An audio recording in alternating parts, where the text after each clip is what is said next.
Sorry for getting delayed by setting up the environment and so and so. Because this is a web technology, so I have to open everything what was there left out from the last class and then use this. So somebody replied, okay, yes, no problem. Thank you very much. Now in the last class, we have seen the JavaScript part. And we started the JavaScript part as well as we had seen the script tag. And within that script tag, we will be writing the JavaScript, all the statements or codes of the JavaScript. And then variables are, we can have a single line variable by a double slash and multi-line variables by slash and asterisk. And then remember that JavaScript is dynamically typed language. So we don't declare variables according to the type. We declare variables using the var as the keyword, and the type of the variable is decided once the value is assigned to the variable. So then there are, 5 primitive types, that is number, string, boolean, undefined, and null. Then we have operators. We just have not actually used any operators, but have seen the talked about the operators, that they are all the all the operators what are there in the Java are also present in the JavaScript. Then that is mathematical operators, logical, bitwise, all are same. Then we talked about since it's the object-based language, JavaScript is an object-based language. That is, we will not be creating our own classes, but we will be using the objects which are already present. That is the predefined objects. So one object we have seen as the math object, which has several methods in that, and then we have also seen a date object. Now, obviously, with the date object also, we experimented using several methods to display the date in a dynamic fashion. Now, let us continue further with the depth of JavaScript. Now, we will use, before moving to the other important aspects in the operators, just let me just clarify that. You all may be knowing that, but plus operator, when it is number data type, when it is the number data type, it works as addition. And you all know this thing, but let me briefly try to refresh everyone. And plus operator with string, that is, string is another data type, is a concatenation operator. Concatenation operator.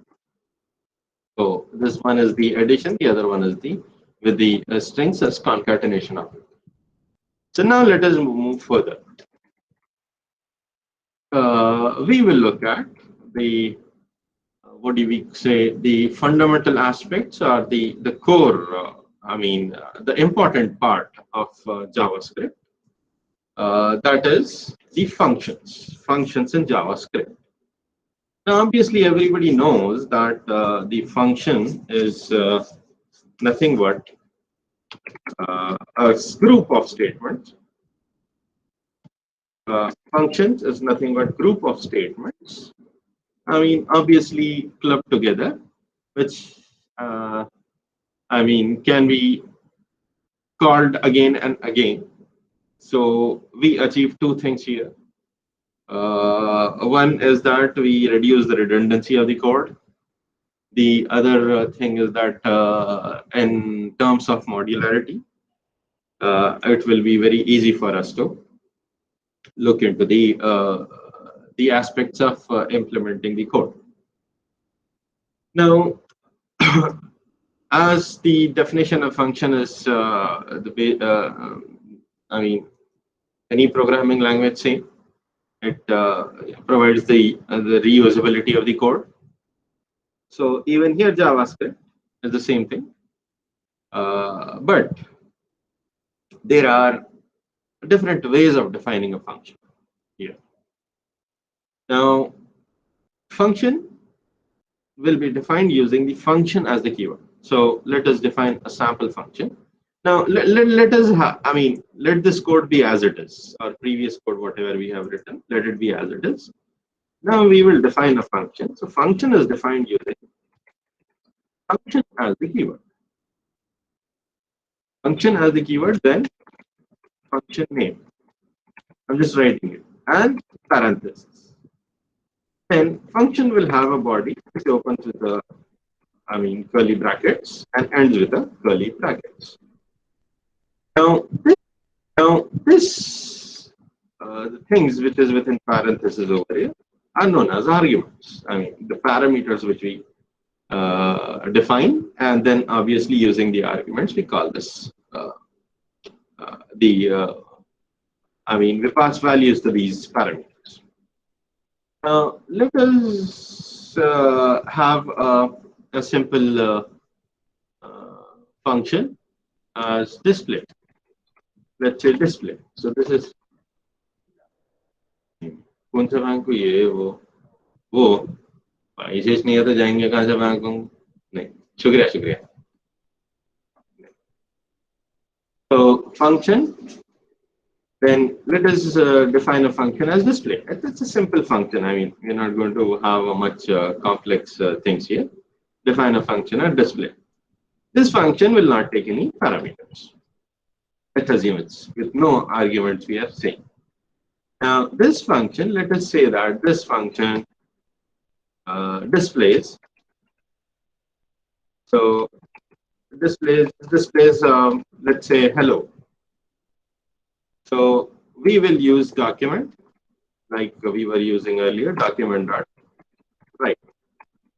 Within this function, we will just say in double quote, because strings are within double quotes, we will just say hello. That's all. It's a hello function. And obviously semicolon at the end. So this way we define a function. The only difference between JavaScript functions is that compared to the other programming language like Java or C, C++, the difference is that the JavaScript function starts with the name function. That is the key. Uses a keyword function and then the name of the function. So that's the only difference. That is, it uses function, name of the function. Then function may have parameters, that is the arguments, or may not have. And function may return a value and may not return a value.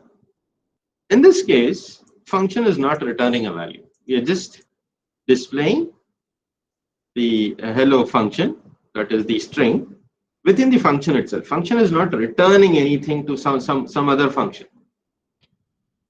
So this is how a function is done. Now remember one thing.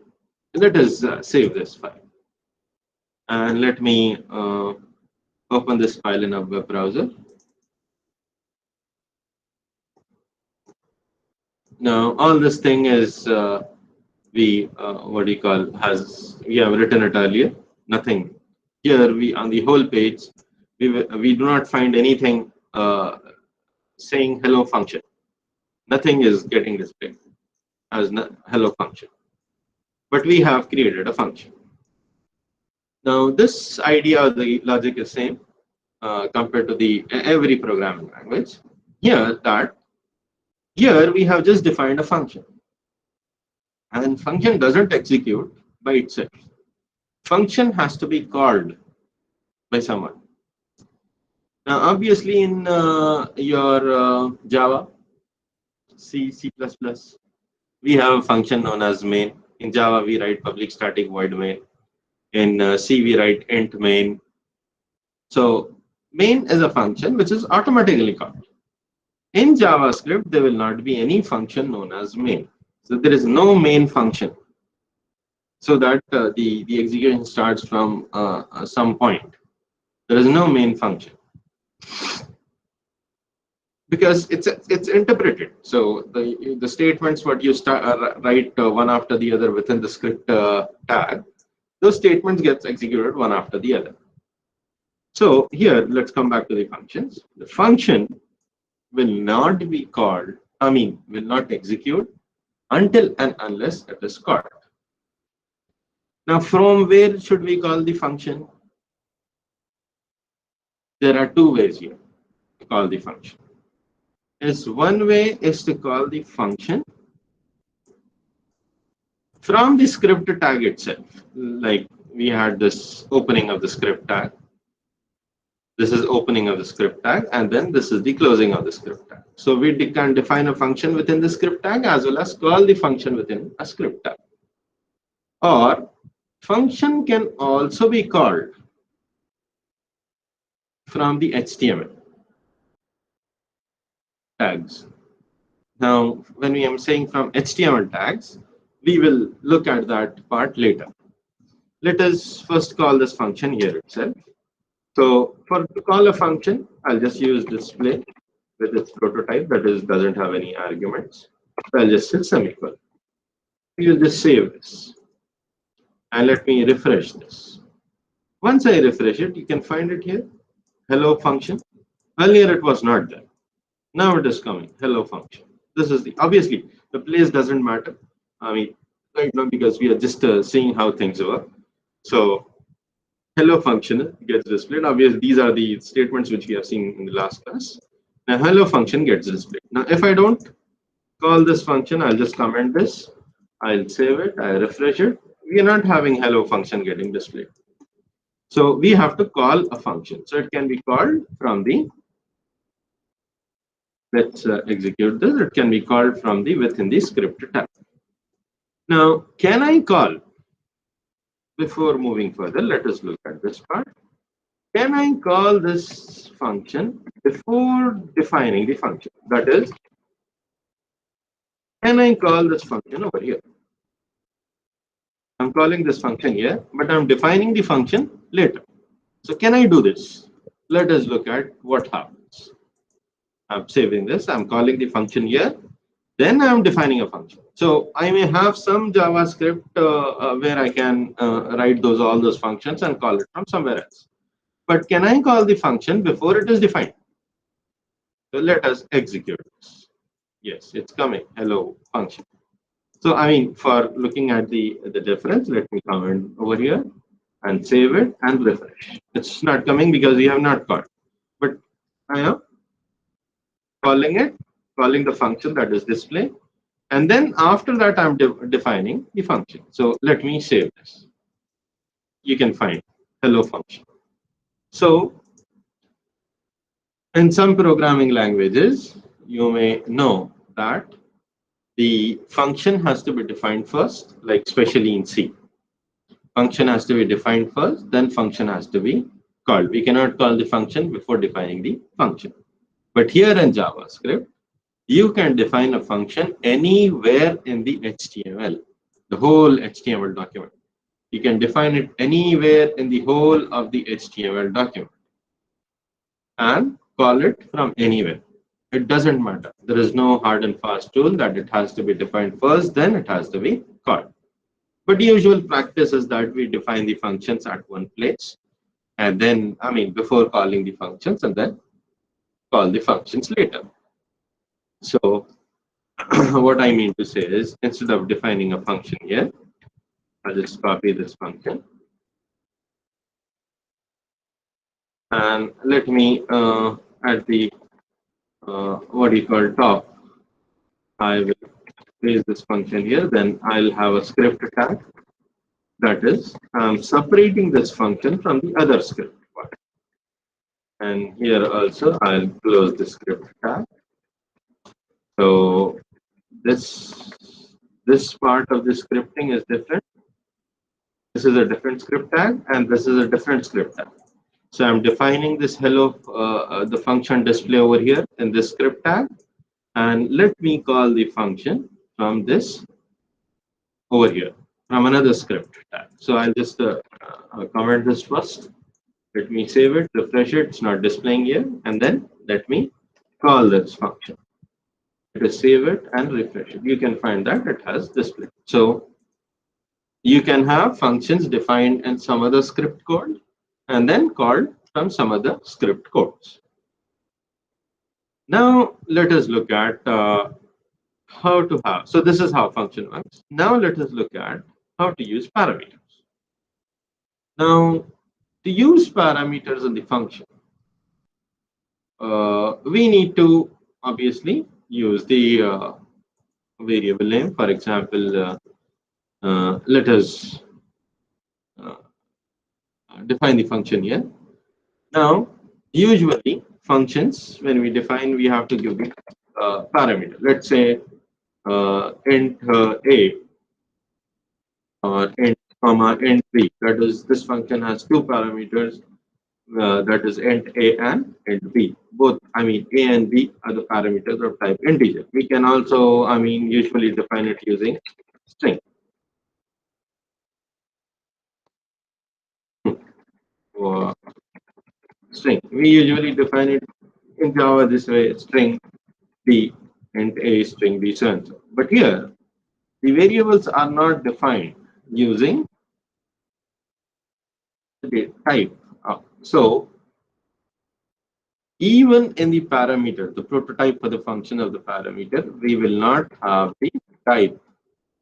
Will not have the type. We will just have the variable name of the variable. Dynamically, its type will be decided when we pass the argument. So let us say this is display method is. Let us say we have MSG. Let's say MSG as the parameter for message, MSG. Now, whether it's a string type, integer type, or a floating point, it's not known now. It will be decided later. So this method of the function, this function, display function, uses one parameter. Now, what we will do is we will say hello function, and let us use a concatenation operator, and MSG, that is the MSG, that is the name of the parameter we are using. So this is the parameter we are doing. So here what we are doing, whatever has been passed to MSG will be appended to hello function. And now here we will call display. Let me save this part and I'll just refresh it. Can you find here hello function, then undefined has been displayed. Now why undefined has been displayed? Because I have a display method already written and I'm calling that display method. That is, this is the display method. I was supposed to pass an argument here. But since I'm not passing any argument, I have just, it's null, nothing, I'm not passing anything. So MSG as a variable, there is no type defined for this variable because I'm not passing any value. So value is not there, so even type cannot be determined. So this MSG variable will contain an undefined value. So that is why we are getting hello function undefined. Now let us do one thing. Let us pass some value. Let me pass hello ABC in caps. Save it and let us execute. So now you can find that hello function ABC will be displayed. This is because ABC as a string we are passing. So here what happens in the display, MSG becomes a variable of string type, and then whatever value present in MSG will be displayed. Now I can use any more display, like I can just open this and then paste it over here. Let me pass X, Y, Z, some other value. Let us save this, refresh it. You can find hello ABC and hello XYZ is displayed. Now here it's getting displayed because we have not provided any break character. So suppose if we provide a break character over here, break not character within quotes, let us provide BR tag, sorry, not character, BR tag, break tag. And let me just save this and refresh it. You can find that one is ABC, hello, the other hello function is XYZ. Now we have seen how to pass the strings. What happens if I pass 10 as the number? Let me save this and refresh it. It is getting 10 is getting displayed. Now here what is happening, is the 10 integer or is this 10 a string? I am passing it as an integer, as a number. If I would have passed using double strings, then that means it would have been within double quotes, it would have been a string. But I am passing in a single, as a number itself, 10. So here what is happening is, this 10 is passed to MSG. MSG as a parameter, its type will be uh, its type will be of number itself. Then this is a string plus we are appending a number. So what happens is, since the first part is a string, the number MSG, which is a number of the type number, will be coerced, or coercion happens. That is, an integer will be converted into a string. Coercion happens, that is, a number will be converted into a string. And then both plus operator will be a concatenation operator. Plus operator will work as a concatenation operator.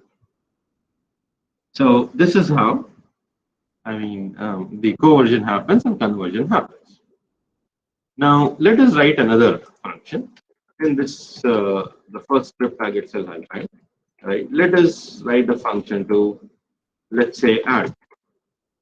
Let me say sum as the function, sum, and here I will say x comma y, x comma y, and here I'll say total, and before that let me define a var as z equal to x plus y, and total, and let me display z. But obviously let us have dr itself over here. Now this sum x comma y. Now over here, what do? We will, this display is fine. We will call sum, and let us pass a value as 10 comma 20 semicolon. Let me save this, refresh it. We get the result as 30 because 10 is first parameter. The first argument passed is 10, second argument passed is 20. So in our sum, x parameter will have 10 as the value, y parameter will have 20 as the value. Now both are numbers, so plus operation happens, and it becomes the result is also a number, that is, it's a addition. Then we are displaying the value stored in z, that is 30. Now suppose if I pass some, first one is 10 comma, the second one as, let's say, small abc. Let us look at what happens. Let me save it and refresh. You can find it is 10 abc. Now plus here also coercion is happening. 10 is number, abc is string. So here also coercion is happening, that is x parameter is of the type integer, y is of the type string. So integer plus string, since we have a string here in the expression, so x becomes, or x gets coerced or converted into a string. So it's the 10 plus abc, that is 10 concatenated with abc.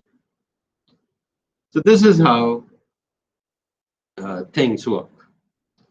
Now instead of displaying here, I'll do one thing. We will use return z. That is, now we are saying function with having parameters as well as returning a value, return z. So we have computed x plus y and returning z. Now here, when we are, let's say we are calling the same, both the, the result will be same for both. 10 comma 20 if we pass, result will be 30. 10 comma string abc, result will be 10 abc as a concatenated part. And this sum, as we are passing 10 comma 20, let us save this and refresh it. We don't have any output here for the sum 30 or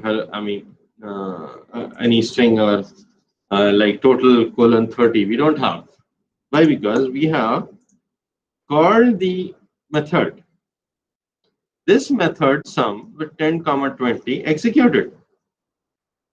Sum 10 comma 20 executed. That is the result 30 is saved in a new variable z, and this variable z is returned.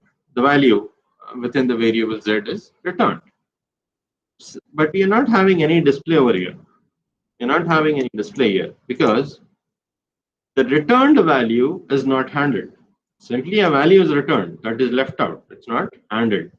So what we can do is we can have a variable, let's say m equal to m equal to sum of so and so. So now a value will be stored in m. Even now it doesn't get displayed until and unless we use document dot write, and then within this write we will have the string as total colon plus. Now we will display the value of m, which is stored in variable m. And let us save this and refresh. So now you find that you have the result as 30. Total colon 30. That is, this method sum computes and returns a value. That value is stored in m, and then we are using document.write to display the value. Now these things, this returning a function, here we were not in display, we were not returning anything, as well as the previous sum function which we have written, where we had over here document dot write, and then we had the string like total so and so. Those functions did not return any value. So display function doesn't return any value, and earlier the previous function also did not return any value. Now here we are returning the value using the return and the keyword. So it's the same like other programming language. We have to use return as the keyword. Again, the return will not have type.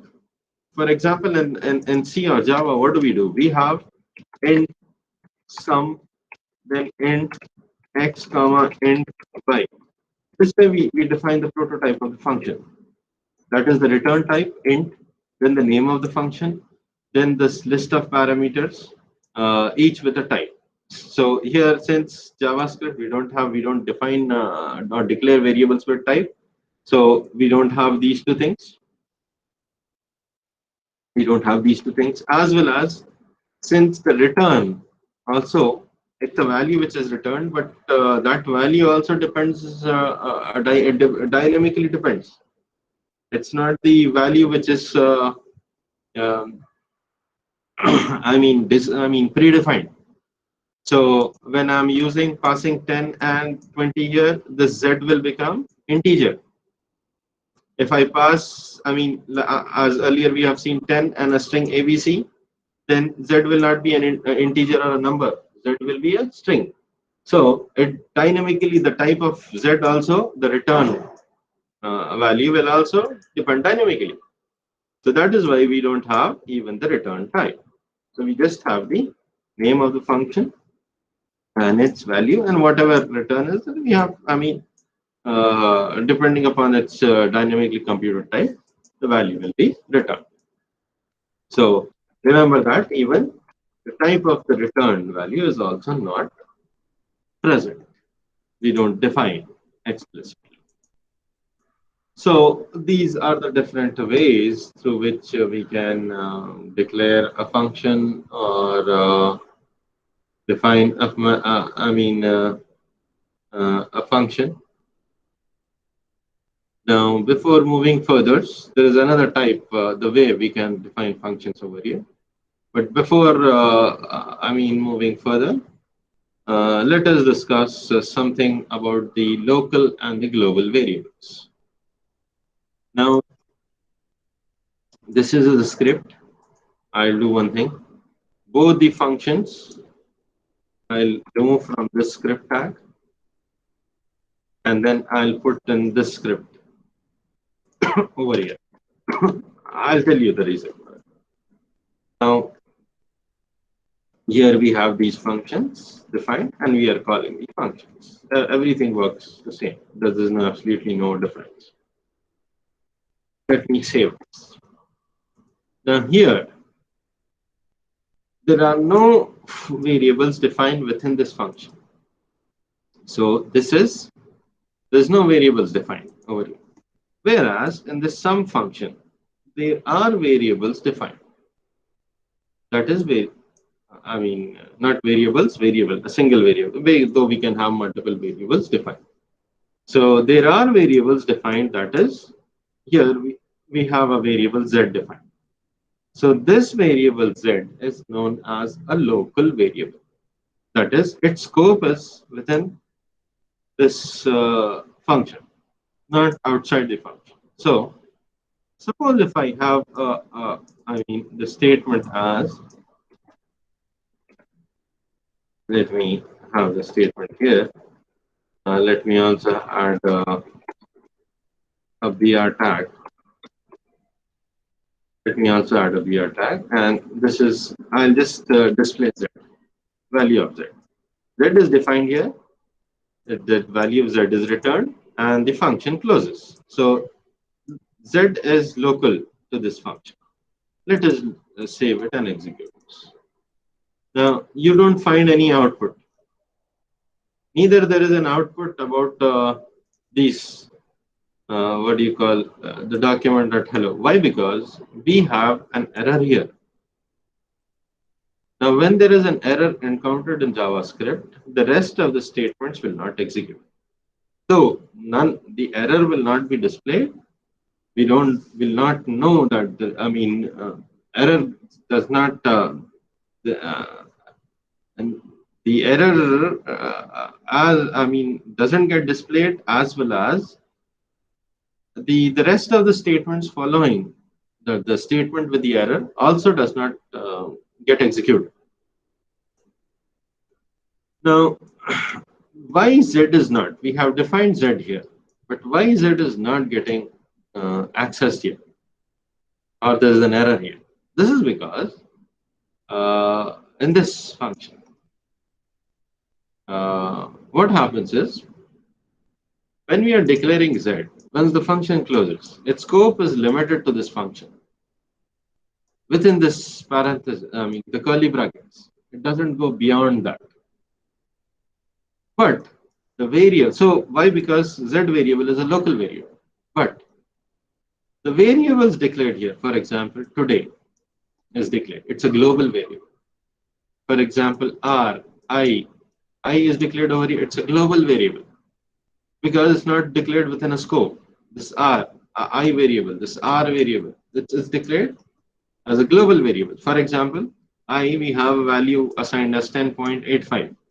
Now, if I use I over here instead of z, let us look at what happens. The value of I gets displayed, total 10.85, that is the value we had it. Then the rest of the statements are also getting displayed. So I value is 10.85. That is what was getting displayed over here. So I is a global variable, can be accessed anywhere. Even I can be accessed within this function, these functions also, because it's a global variable. But z is defined inside a function, so its scope will be limited to that function, cannot be accessed outside that function.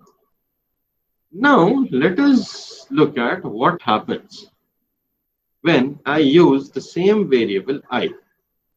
We declared I here, which is with the value as 10.85, and we will also declare I over here instead of z. So I is defined as a global variable over here, as well as we are defining I as a local variable for this function sum, local variable, and we are displaying I over here. Then we will also be using, not Z, this will be I, return I. And then we are calling this sum method, which returns value of I over here, and then we are displaying it. So let us, we will not have return here. We will first display I inside the switch.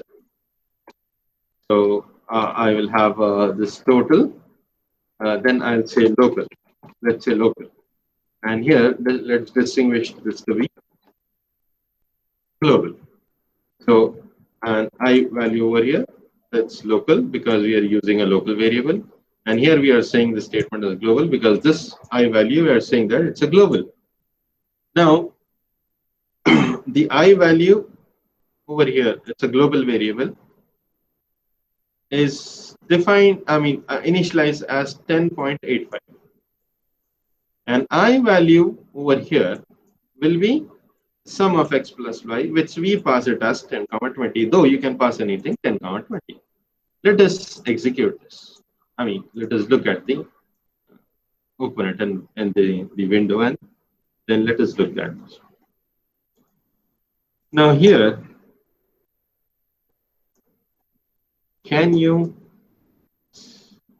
what did we do? We defined sum. And we pass sum as 10, 20. So this sum will be called, this sum will display what? Total, local, and 30 as the result. Because I is a local variable. But where will 30 be displayed? Will it be displayed before, the global or local? Now here what is happening, as though we have defined it over here, but these statements will not execute until and unless we call a function. So this is a function defined, no problem, perfect. Then this part, statement gets displayed. So here we are having total global 10.85, that is the I value, it's the global value. Then we called ABC, that is what is happening here. Then we defined sum, and not defined, we called sum over here. So once we are calling sum, the statements within the sum function will get executed. So this is the statement which gets executed. So here, that is why after all these things we are having total local equal, that is 30, colon 30. So I over here will be a global variable, and I over here will be a local variable, even though the same variable is defined globally as well as locally. But this part, that is the local part, the scope is local. So here we are not using global value, we are using the local value. But suppose if I would not have used the var over here, that is, look carefully. We are using var, that is why I is also defined as a local variable. So this I variable is different now. This I variable is different now. This I variable is local variable, which has the scope limited to the function. It cannot be accessed outside. This I, since it's a global variable, throughout your JavaScript, you would be able to use this variable I. Now, this I variable is a local variable because we are using var. We are declaring that variable. Suppose if I don't use var, then let's see what happens. I will do one thing. I will remove this. Not removing. I will display it here. And then instead of displaying it here, I will display this. Obviously, we don't need the statement. That is why here we are having undefined. We don't need the statement, as well as the sum is not returning any value right now. We have just commented that return part, and we are displaying the value here itself. I mean, so that we can demonstrate how local and global variable works. So here, we have I'm not using var. We are having global variable displayed value. Here we are displaying, saying total local so and so, and here we are calling the function again, trying to display what is the value in global variable. Let me save this and look. Let us look at the result. Now here, this statement executed first. So we had the global value as 10.85, which we have already assigned. Then function is there. So this will not execute until and unless this function is called. So now once the function is called, the value of I is 30. So value 30 will get displayed as total local equal to 30. And then over here, we are again displaying the value which is stored in global variable. Now, initially, global variable was 10.85. Now that value will be 30. Why? Because this is not a global local variable now, I. We have not used var. This is a global variable itself, which we are using in this function. It's a global variable, global, accessible everywhere, global. So the value of I becomes 30 here. It is changed. So 30 is getting displayed. As well as when we are displaying here, now right now the current value of I will be 30. But suppose if we use var, I'm using var. That means I'm defining this I variable in the function. So when we are defining a variable in the function, it becomes a local variable. So let us save this, refresh it. Here you can find total global 10.85. That is because we have called this statement. This statement gets executed. Then we have function. This statement will not get executed till it is called. So that is why we have all this hello display things. And then we are calling this 10, 20. So total as a local variable I is displayed as 30. Then again we are displaying the value of I, which is 10.85. That is, the value of I is not changed. So when we create a variable as using var, even if it has the same name, the function within the function, it becomes as a local variable. It becomes as a local variable. And the value or the scope is within the function. So this is how local and global variables are defined or used, and their scopes. Now there's another function. Sorry, not a function. Another way of defining a function. Another way of defining a function. Now, usually in programming languages, this is the there will be only one way of defining a function or creating a functions. Though you can have overloaded functions or overloaded methods, what we call an overriding method, so and so, same prototype. But here in Java, there is something known as, these are the functions here. I'll just, let me just keep these things as it is. And here we will look at something known as function expression. Function expression. We will known as function expression. Now, this is a unique thing for JavaScript. You don't find it in normal programming, high-level programming languages like C, C++, Java. But this is a new, something different in JavaScript. Now, let me do one thing. Let me have some water because I'm feeling a little tired. So let us have a 5 minutes break. Then we will continue. Is it fine? Just someone reply me in the chat, We will take up a 5 minutes break, and then we will continue with the function. We'll continue with the what you call functional expressions. So I'll be back in 5 minutes.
YouTube पे क्या कहते हैं, video में नहीं चला था, दे रहे थे तो इसमें भी डाल दिया।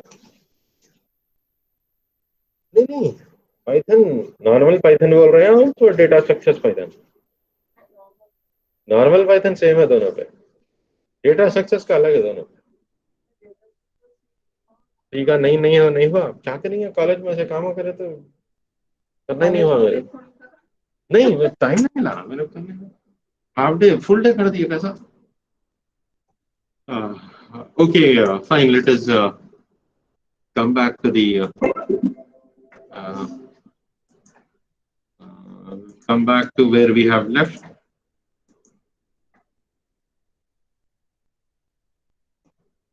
For very first thing, what is this? What is this? Okay.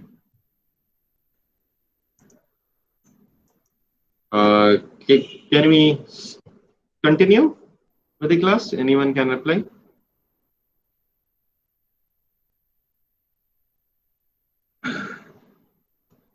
Okay, fine. We were at the functions, and here in functions, we had seen how to define a function and how to call that function. Now, let us talk about something different in JavaScript, that is the function.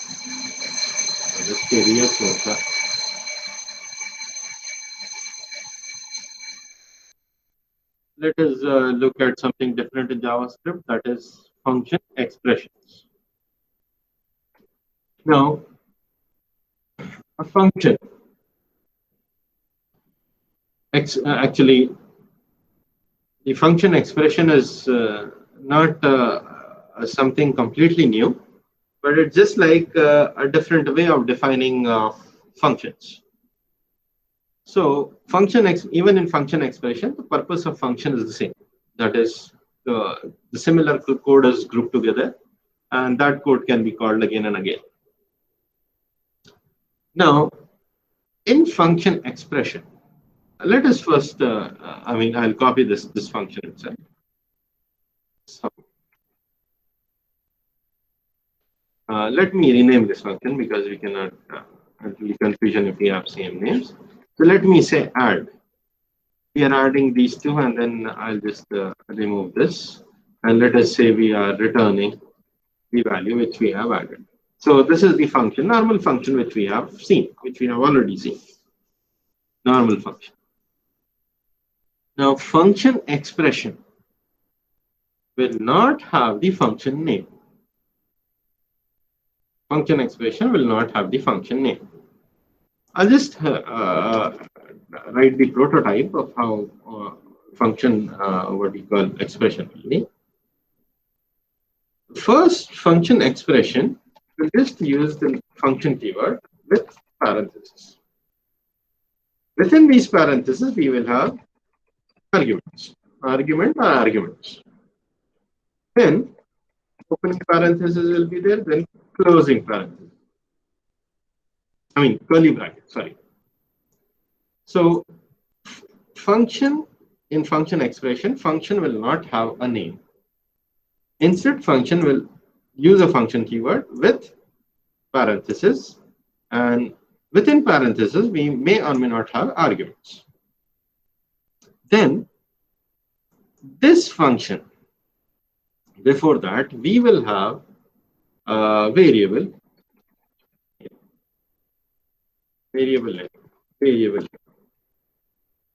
equal. We will have variable name and equal.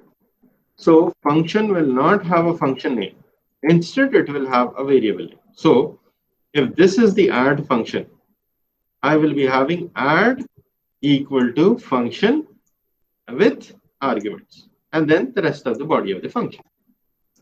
So this is how a function expression will be created. And remember, function expression, normal functions. It's opening and closing of the curly brackets. In function expression ends with a semicolon, because the entire expression is treated as a statement, and statements ends with a semicolon. So when we have something equal to some function with function as the keyword, and within parentheses something, well, I mean within curly brackets something, this whole thing is treated as an expression, the whole expression. That is why it's known as function expression. And obviously an expression is a statement which needs to terminate with a semicolon. Though this expression may not be on a single line, it will be on a multiple lines, but it has to terminate. It's a statement, so it has to terminate with a semicolon. So this is how we will be defining function expressions. Now there are certain, advantages and disadvantages using function expression and using a normal function. Let us first look at how we make use of this function expression. So I'll just remove this prototype over here, and let us convert this add method into a function expression. So as I said, it will not have the name, that is add will not be there. So I'll remove add from here, and it will have function as the keyword. So I'll have add over here, add equal to, I'll say this way, instead of a name, the variable itself I will have as add equal to, I'll say that. Now what I'll do is this rest of the other things will remain same. It should have semicolon at the end. It should have semicolon at the end. Then how do I call this function? How do I call? We were calling the sum function, which is defined over here, sum function using sum and passing 10, 20. How do I call function expression? Function expression is called directly using the variable name itself. Add, and within open brackets, let us pass 20, 30 semicolon, and this will return a value. So we will declare var, and let us say v as the value equal to so and so, add 20, 30. Then we will use the above document statement, that is document.write, and let us display total. Let me expression. Let's say total from function expression, and let me display the value of v. Let us close this and let me execute. So the calling is the same way, calling, and it returns a value. So I'm storing that value in v. Calling this function expression is the same as how we call the normal function. Let me execute this one. Now you can find that total function expression here. We get the value as 50 because we passed 20, 30. So this is how function expressions are declared. That is, function expression will not have a function name, but it uses a variable name equal to. Then function as the keyword, and within parentheses, we may or may not have arguments. Then it may or may not return a value. And within curly brackets, all the statements of this function will be there. And the curly function expression closes with a semicolon.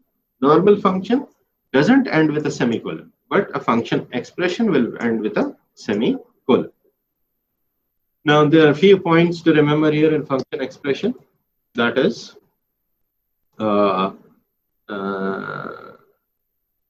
okay. Let us talk about advantages and disadvantages. Now, advantage is that the entire thing can be just written as in a single statement. Like I can start from here. I can define here, create it as a single statement itself. So nothing matters over here. This way, an expression closes.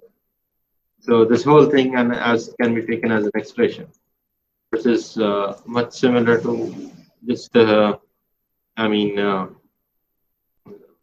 a what do you call? We can use a variable itself as an expression. Then let me save this, refresh it. You can find we have the same value getting. Now the disadvantage is that I'm calling this function over here. Normal functions. The advantage is that I can write this function, declare it anywhere, call it from anywhere. But in function expressions, I cannot. Just let me copy this over. Paste it over there.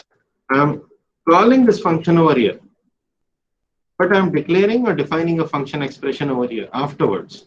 So let us save this and let me execute. You can find that doesn't display. So this is the disadvantage, that we cannot call it before declaring or defining a function expression. So we first have to define a function expression, and then after defining a function expression, then we can call it. So before defining an expression, we cannot call that expression. So only after defining the expression, we will be able to call the function expression. So that is what is the disadvantage with respect to function expression. But this is a new way of doing it, handling things.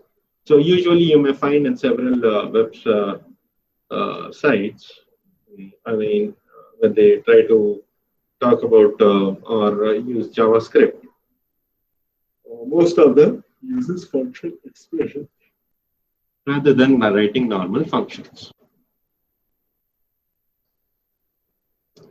So this is about the function expressions. Now, so always remember two types are there, function as well as the third type of defining functions is using a function constructor. So just like a normal constructor, we can also define a function constructor by using the new keyword. Now, for example, here, let me say function constructor. So how we can do is we can have a function name, for example, add is there, add equal to new, and then function.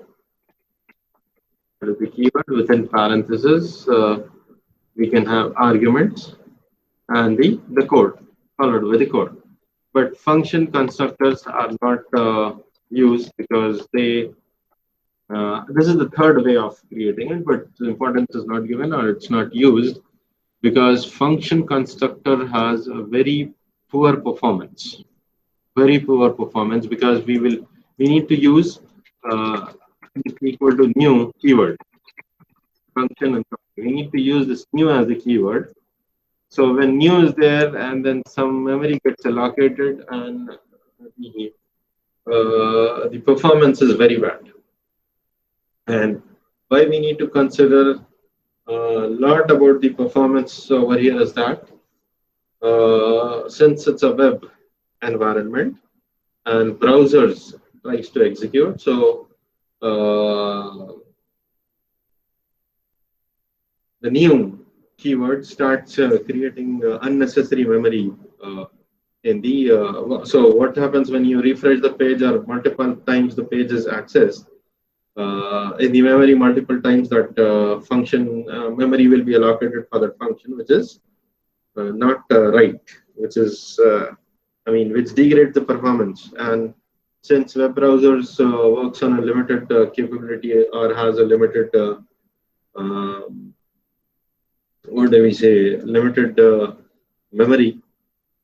So, and on the web, we need to the the speed is one of the criteria for a website. So, using function constructors will degrade the performance. So that is the reason function constructors are not used, and we only use normal functions as well as the function expressions. So this was all about the functions. Oh. Now the conditional statements. Just a second.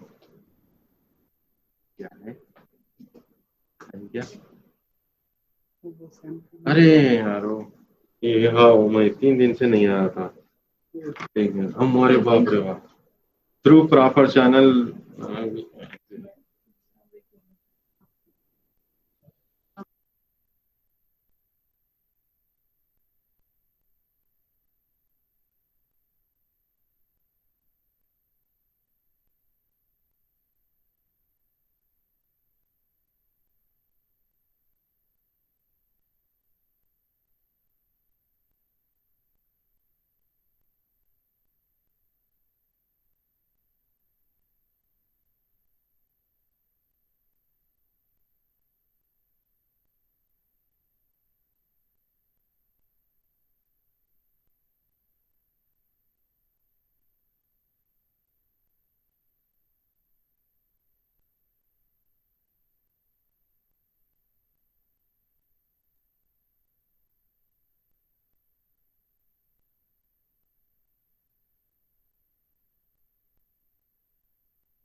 Sorry, where were we? Okay, anyway, sorry about that.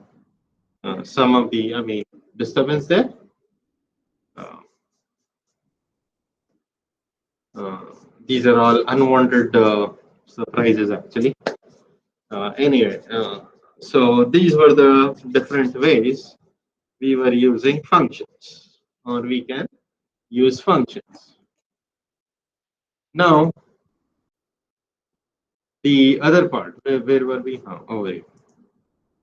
Now, the other part is, as I told you, the loops, conditional statements, that is conditional statements, condition statements, that is if is the same. What else is there? If else, we also have if else. Absolutely, there is no change. We also have else if, that is else if ladder or else if statements. Absolutely same. There is no change as such. We also have switch, as in Java, C++. We have switch. Absolutely same. There is no problem at all.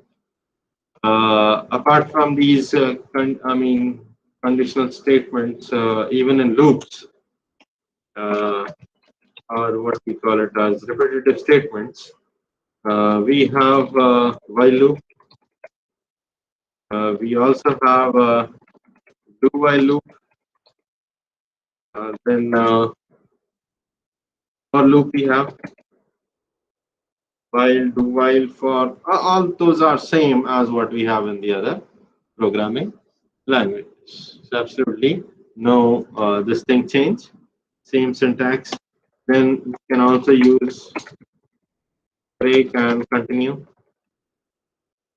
Break and continue statement. That is, they're used within the loop so that we can execute accordingly. So all these statements are same. There is absolutely no change. And now we are not going. You all know what is if statement, else if, and loops, while, do while, for loop. So these things we will not. Take up as a. From the primary stage, how condition is defined, so and so. All these things we will cover up when we. Write. The JavaScript code itself. Within that, we will cover up all these conditional statements. So we will not look at these loops and conditional statements separately. So as we proceed further, we will just encounter these things and then execute them and move along with the execution. Now, the important thing in the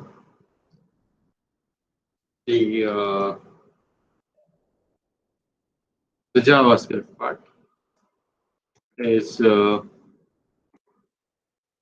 are two objects, two other objects. We have already seen math object as well as date object. Apart from this, there are other objects known as document object and window. Document object, one of the method we have already seen of the document object, that is write method. Write, and we have also talked about write ln method. So this document object is a predefined object, and it has predefined methods also. The purpose of the actually, what does this document? When we say we have a math object, we know math object represents a certain what do you call purpose.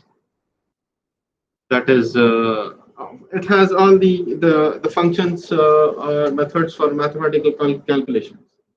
If we say date object, it has all the methods which handle hours, minutes, days, and months, years, everything. The same way, what is the document object? Why it is there? What does it have? The document object, it's actually based on the DOM, something known as DOM, which is document object model. So document object is based on DOM, that is document object model. And document object model is just like a tree structure. So the details of that we will look in the third unit when we take up the XML part. But just as a brief introduction, document object model is like a tree structure. Now, how I will say, let me take a simple notepad. Let me take a simple notepad. Now, what does a web page have? It starts with an HTML tag. So this will be the root. As I said, document object model will be a tree structure. So before creating a tree, let me just write a simple HTML. HTML will have head. Head will have title.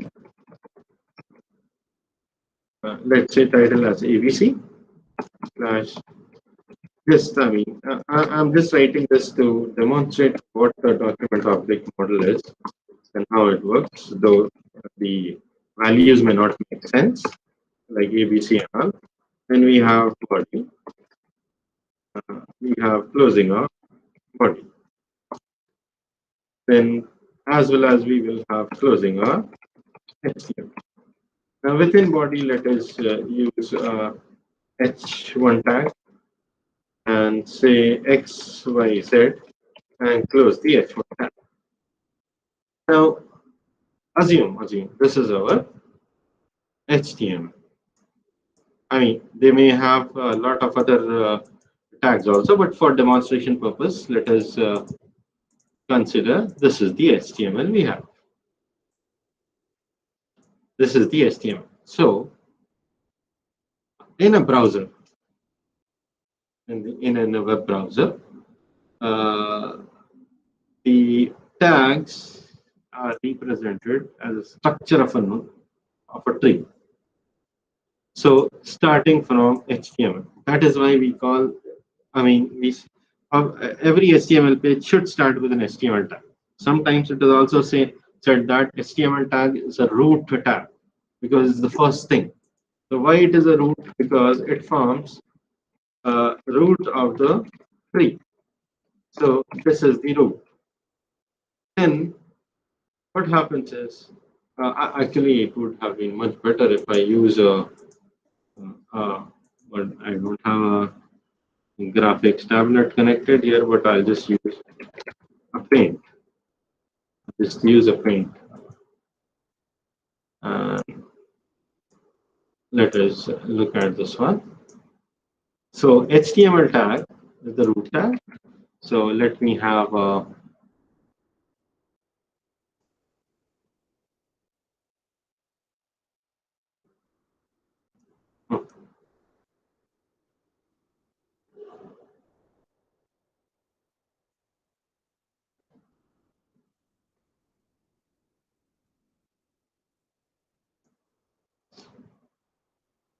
so this is the HTML.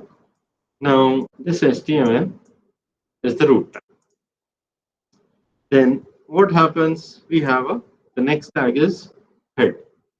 So the head is a child tag. It's within. Oh, sorry. So this head tag becomes a node of the tree. So there is an HTML, then head.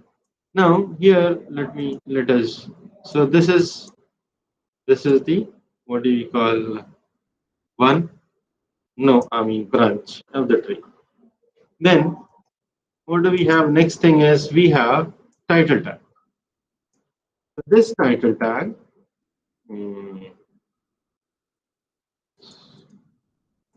this is the title. Okay, now it becomes in there. This is the title tag. So, what title tag is of what? Whose child? It is the inside head. So it becomes the child of the head. And then let me have a yeah. So it becomes this child of the head. And then we have ABC next. So here we're going to have ABC. So this becomes it's under title ABC. So this becomes its child. And then next we have is the title tag. It's a closing tag. So forget about it. We don't not going to have any close tags over it. It's actually closing means we are coming back to title. So title is done. Then head tag. Then head tag we are coming back to head. So this part is done. Over. Then we have a body. So again we will have a body part. This body is over here. So this body becomes a child. Then body has h1 tag. So will h1 will be here. Then we will have x, y, z. So this is how a tree is. I'm not drawing everything, but this is how a whole tree will be created. So basically, the document object model is just like a structure of nodes as a tree, and this is very helpful in JavaScript when we try to access the HTML tags or HTML elements. Though we will be looking at that, how to access those elements and all later. But using this tree structure, it is very easy for us to handle or access the elements. And this tree structure is known as document object model. And this is created. So this is created by the web browser. Now, when we are saying this is created by a web browser, what this means is that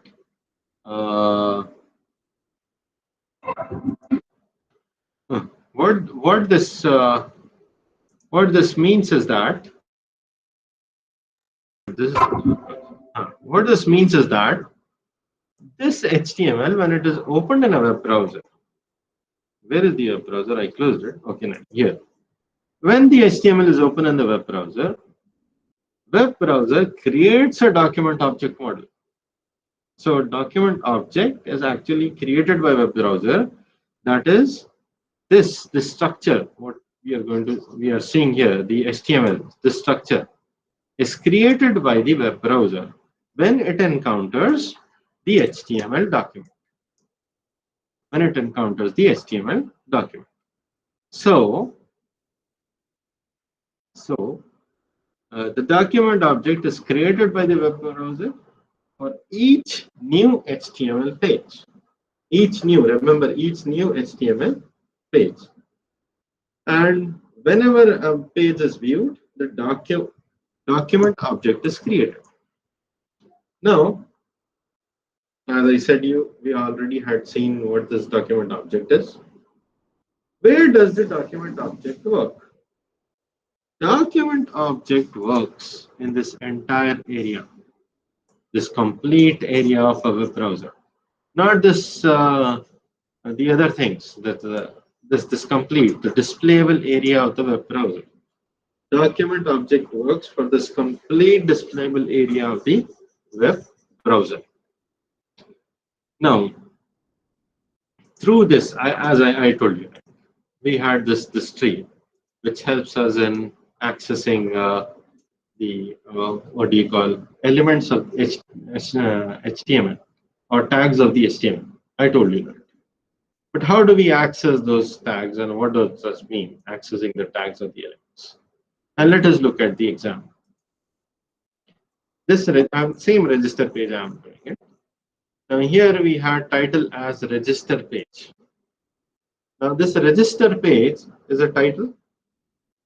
How do we know it's a title?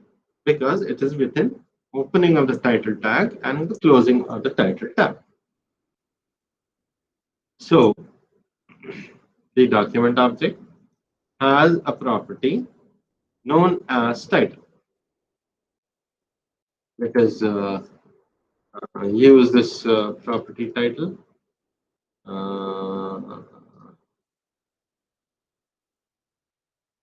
I do one thing. I say document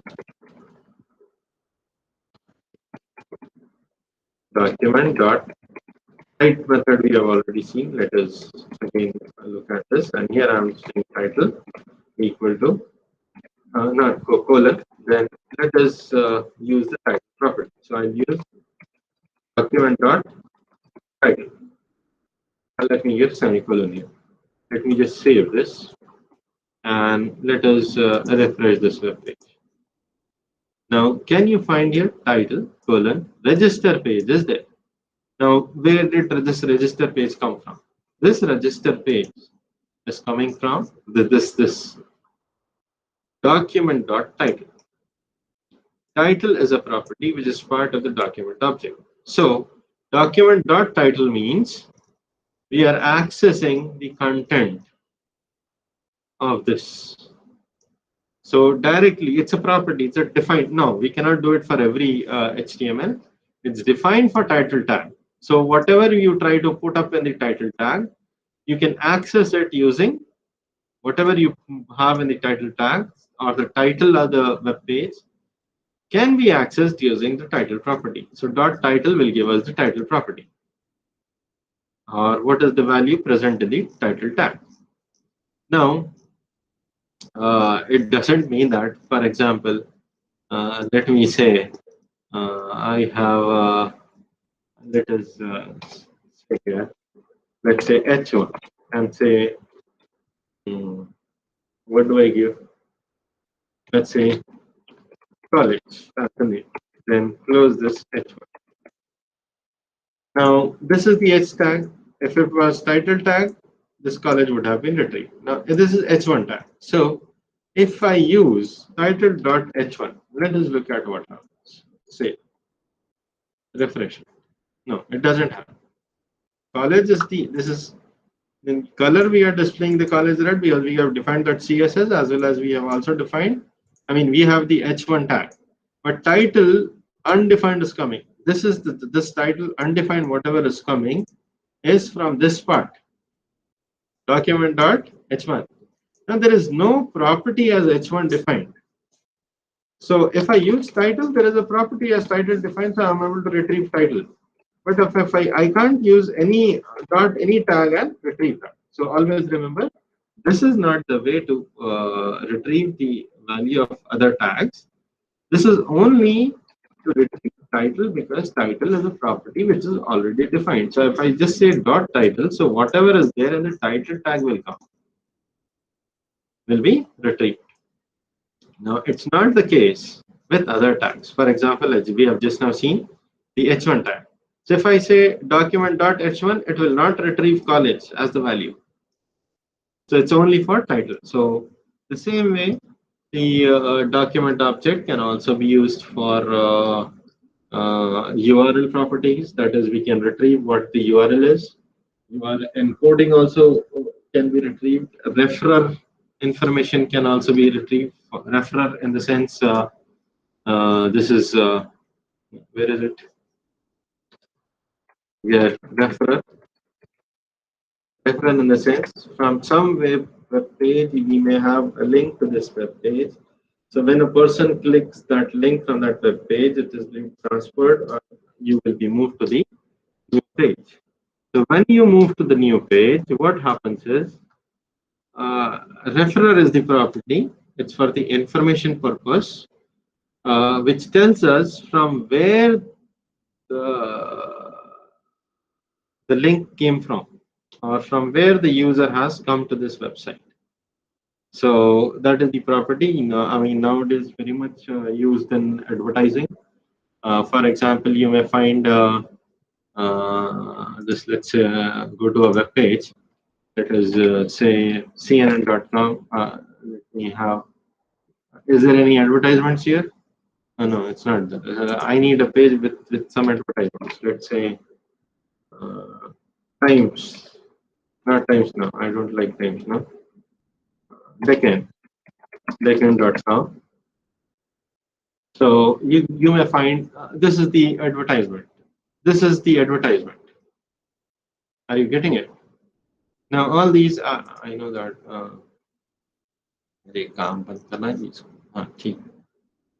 now the starting from so and so, this is an advertisement here. As well as there will be certain, if I go to a web page, let us go to this web page. If I go to this web page, somebody is telling about China, whatever it is, doesn't matter. But this is an advertisement of Mahindra starting from 12.58 lakhs. Now, this we are talking. Remember, we are talking about the referrer property. That means there is a link to this Mahindra web page ad, whatever is displayed here. But this ad is on some other page. When I click it, I will go to some other page on a Mahindra page. Now let us look, see that this is a Deccan Chronicle web page. This, when I am clicking it, it's going to some page, obviously through a link and so and so. Now I don't know why it's not getting displayed. I'll just click once more. Okay, now this part, this page is the Mahindra page. Now this is Mahindra page. Now we came to this page from which page? From Deccan Chronicle page. So the referrer property on this Mahindra's page, the referrer property on this Mahindra's page will tell us that we came from the previous Deccan Chronicle page. Are you getting it? And why do you think this is important? Why? Because on Deccan Chronicle, this is displayed and this is the ad. When I click, it goes to Mahindra page. Mahindra should know to whom he should pay the money for the advertisement. So otherwise, I mean, we may have some Times of India also. From there also, Mahindra ad would be there. When he clicks, now it goes to Mahindra's page. But Mahindra should know from where it is coming, to whom they should pay the money. So, I mean, I have just taken advertisement as an example to, I mean, make things clear about what referrer is. Referrer just tells us that the page, the URL of the page, it gives us the URL of the page where the user came from. So the previous page, it gives us the address, that is the URL. Now let's come back to the other properties. Then we also have a property as last modified. This property, last modified property, that is document dot last document dot last modified. I mean, referrer also you will be using document dot referrer. Last modified means this will let the web servers or ourselves know when the time of document was last changed. Now this is because sometimes on a web pages, for example, here itself and Deccan web page, it says last updated so and so time. So what happens is, again, this can be retrieved using the like how we are retrieving the date. The same way this is using the date object. The same way we will be able to retrieve the last updated thing. This is last update last month using the property as last modified. Then there are several other things. Write line, write ln we have already seen. There are several other methods apart from write line, which is very useful. I mean, right now we are not seeing the Windows part. We have document and Windows. Right now we are talking about document object. Apart from this write method, we also have other methods like get elements by name, get element by ID, get element by class name, get element by tag name, and so on. So things that is the actual core of the JavaScript. So till now, what we had seen is all about the basics of JavaScript or fundamental programming aspects like variables, the data types, and conditional loops, and all how to write functions. But now, when we are talking about this document and the window object, we will be going into the depth of JavaScript. So the other methods, I mean, we will take up in the next class. I mean, we will continue with the document object in the next class. So, I may have to take some of the extra classes to cover up. So I will let you know later when, I mean, depending upon the common schedule, we will cover up the rest of the things. But for time being, we have this. So if you have any questions, just let me know. We will be able to clear it up.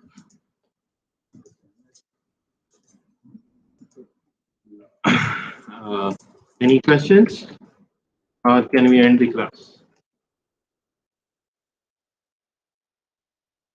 Just you can type in the chat box.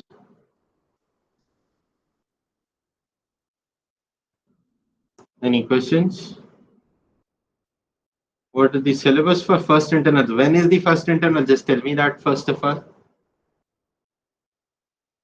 I do not know when is the first internal. You may also not know for when is the first internal. So let us not bother about the. Who said November 1st is the first internal? It's not November 1st. People try to type some, I mean, whatever they feel like on WhatsApp groups and just try to spread rumors. It is not confirmed that it is November 1st. Actually, November 1st is a Sunday. So let us not bother about that, the internal part. And don't worry also about the internals, because if it is online, then obviously you don't have to worry about, because you will be having the material, as well as it will not be that it will would be like an open book test. So you don't need to worry about that. So let's not worry about the internals right now. Anything else?